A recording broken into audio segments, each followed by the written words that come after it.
friends, this is Candy from Latinx Magic, and today I'm talking about 2020 most anticipated releases. This video was inspired by Mara from Books Like Wow. She ranked all the arcs she had read from 2020 from January to March, and she ranked it from the best to the worst. So that got me thinking about the 2020 releases I've been reading, because I usually tend to read way more backlist than frontlist. But I get most of my books from the library, and backlist titles are easy to get to. And when I say most of my reads are backlist, I mean I think last year 70% of my books were backlist. I don't have a problem reading so much backlist, but I do want to get to the books I said at the beginning of the year. Those are my most anticipated releases that I never get to. And now I have the advantage that I'm getting arcs and the library system.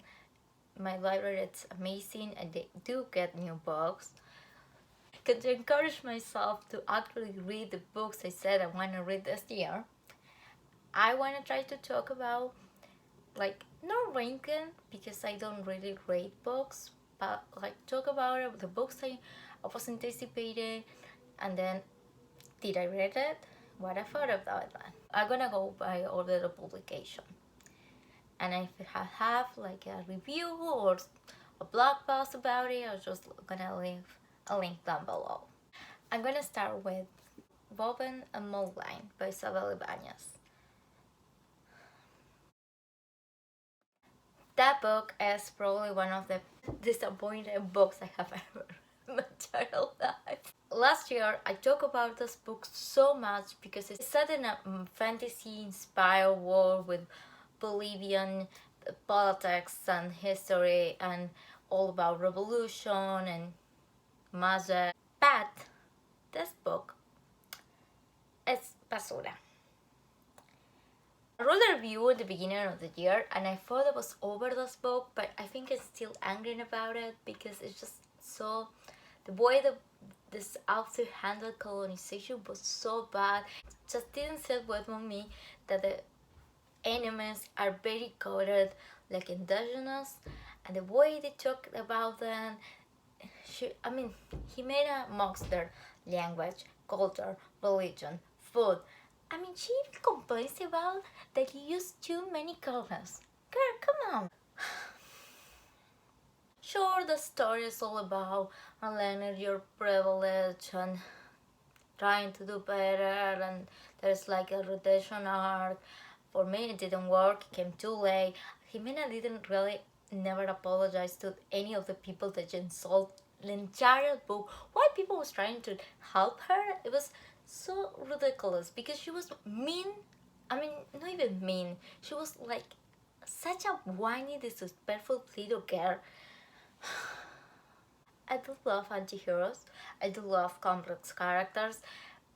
But this, I don't know. I don't like the idea of having a book that it's very clear talking about real people, presenting the published point of view, and they never address, I guess. Jimena never, like I said, Jimena never apologizes for the way he treated the other characters. Anyway, I also, when I wrote a review for this book, I didn't want to be, I tried not to be too mean to the author because this is her first book, and I felt there were some redeeming qualities of the story, but the more I think about it, I don't think this book have anything you can save. The characters are so fucking dumb. This girl is here in enemy lines and she's whining that they don't let her be free or walk whatever she wants and do whatever she wants. Girl, you're supposed to be a spy. What are you doing? The villain is so dumb. He's very much a character, playing the cardboard box character, and I just don't think this book was trying to translate real history and real facts and real people that exist in Bolivia and it just didn't work because it lacked the context and perspective. That's about women. And this book is basura. Still angry about this book, still disappointed. Come tumbling down. This is the book 5 of the Wayward Children series. This was kind of a cheating because I haven't I was anticipating this book, but I haven't really caught up with the series at the moment. But I read all the Wayward Children's books on March, and I got to this one.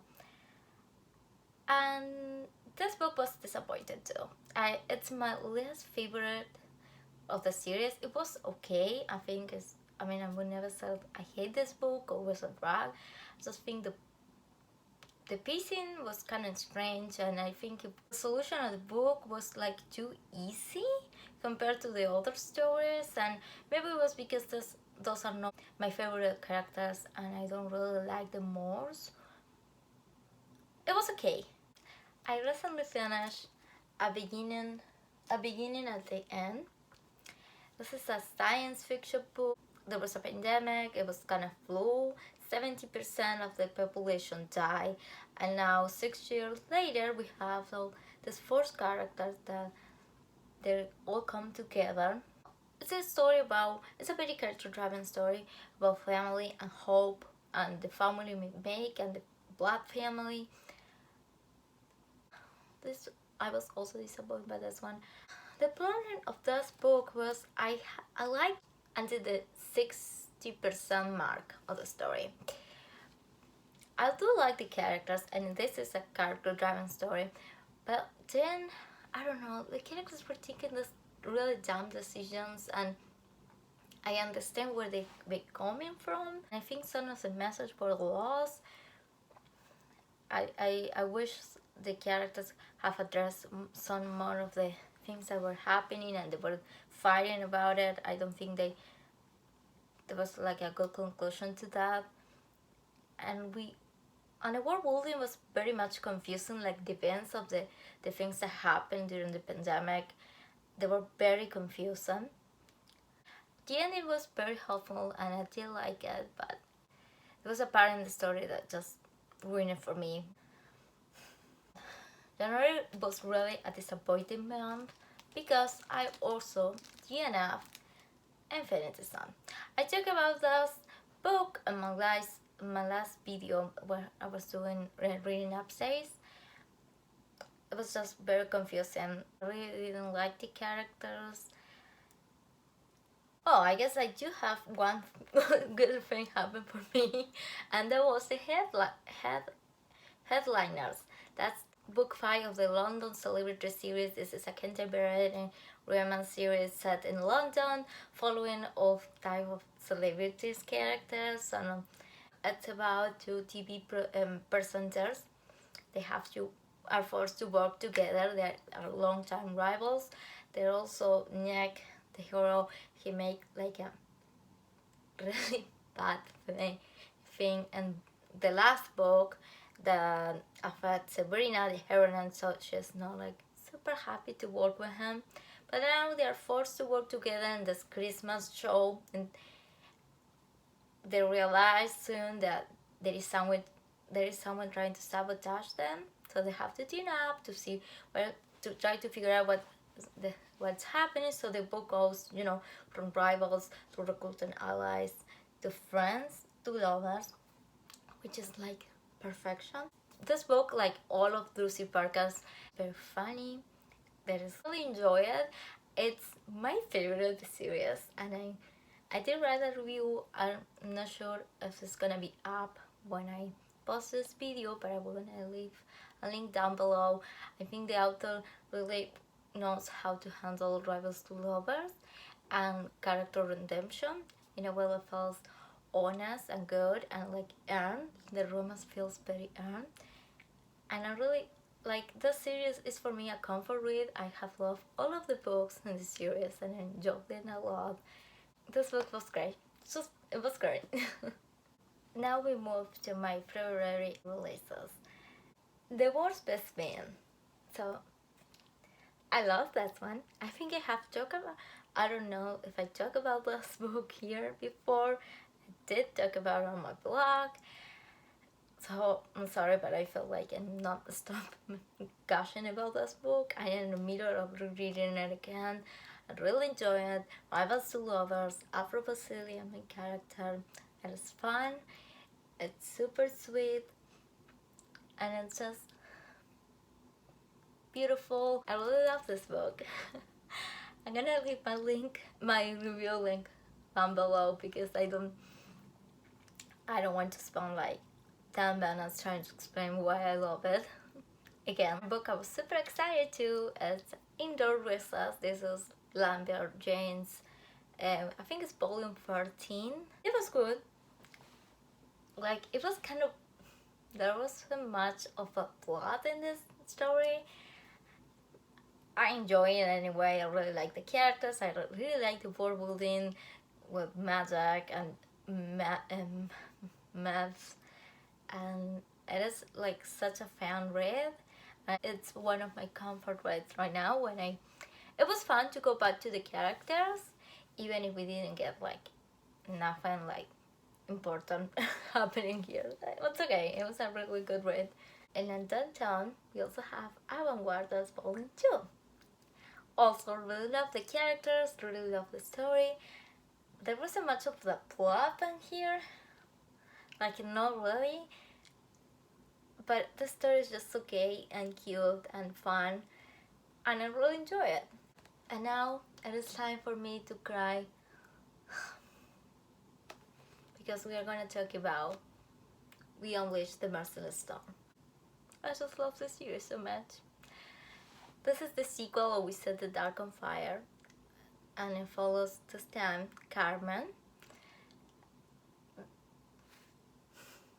I told you when I was gonna cry. I just love this book. I love the revolution. I love the way it talks about class and power and destroying the patriarchy. And it is okay. The book was beautiful. And I love it, and I cry, and I scream. Like, it's so intense and a little bit more darker than book one, and we get to see a different side of Carmen, but also different side of the story. It was fascinating. It was super interesting. I felt very angsty, and I was really worried about the story. I love how everything came together. I love the end, and I just love Danny and Carmen forever. This book is so Latinx, and it's so gay, and it's a story all about hope and fighting and your found family and Tehlor's mind. I mean, it's the power of the story. I love it so much. I'm gonna leave my review down below because I'm gonna start crying again. Now we're moving to my March releases, and I was really happy and started with a book that just blew me away and I really love, and that's MAñANALAND. I'm still processing this book. I don't think I can actually talk about it before rereading it again. It's just such a beautiful and tender story about immigration and the people helping other people and hope and future, and it is such a beautiful book with very charming and realistic characters, and the way the story handles and talks about immigration and refugees, and the way that feels very honest. One day I'm gonna find words and I'm gonna be able to review this, but I just love it so much. And yeah, this is by far, like hands down, one of my 2020 favorite books. One of my DC-based graphic novels, as the Oracle called. I really like this one. I'm not a super Barbara Gordon fan because I think there is some very ableist storylines surrounding her story, and so I was excited about this one because it's written by a disabled author, and it was just so beautiful. I just love the way the story portrays what it means to suddenly have your life change for an accident, and how now you need to adapt to the new world that an able-bodied boy that doesn't value you and consider you at all, and how hard that is, and the anger and the frustration and the disappointment. I don't know, I just relate to that so much, and I think I have read this book when I was 12, 11, 12. I would have loved it and would have had so much value to the story. I'm gonna leave my link down below because I really think this book was wonderful. In a sadder note, now we have to talk about another disappointment, and that was Goldie Beans. This is based in the comics.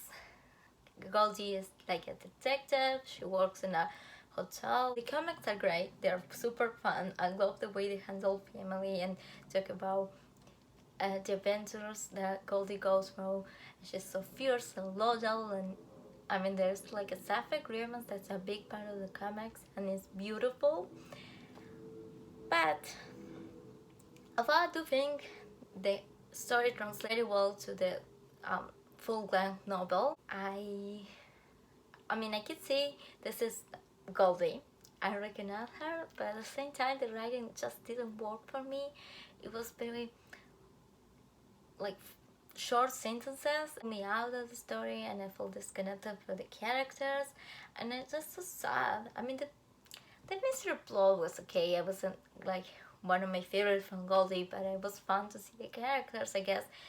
I'm just sad that this didn't work like I wanted to work.